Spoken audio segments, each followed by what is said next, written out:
So base po sa nakalap natin na impormasyon sa intelligence community po, no, at sa iba't ibang credible informants, meron pong active na ouster plot.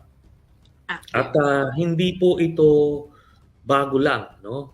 Late last year, yung AFP Chief of Staff mismo kinonfirm na merong mga recruitment na nangyari sa hanay ng AFP. Pero so far, just like our information, wala pang nare-recruit na active member ng AFP.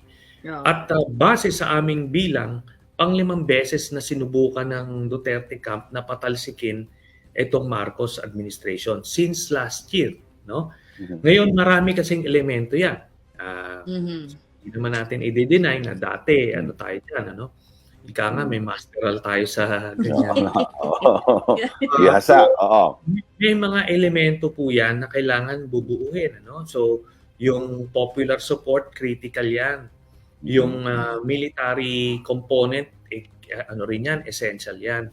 So, itong nangyari, itong mga rally na ito at kasama na yung hearing ni Bato de la Rosa, part yan ng communications plan to agitate the general public at gagawing basihan para pag-recruit ng mga active members ng AFP. So, ganun po yan. Ang nakikita nating modelo na maaring gusto nilang gayahin ay yung EDSA 2, no? Na initin yung political situation, maghahanap ng issue, tapos pagka nakakita ng parang second envelope situation, ay ano sila? Pupunta na sa kalye. Maghihikayan silang magkaroon ng pagkilos. Tapos pagka nagkaroon na ng impasse o stalemate, hihikayatin na nila yung liderato ng AFP para mag-withdraw ng support.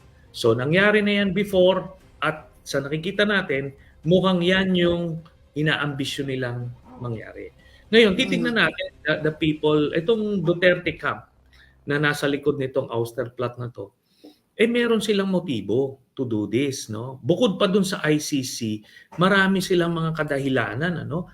Yung kanilang criminal enterprise gumuguho na, no? Marami nang nahuhuli dun sa mga kasama sa sindikato nila.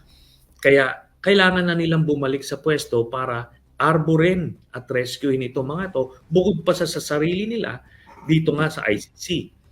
Tapos they have the resources, di ba?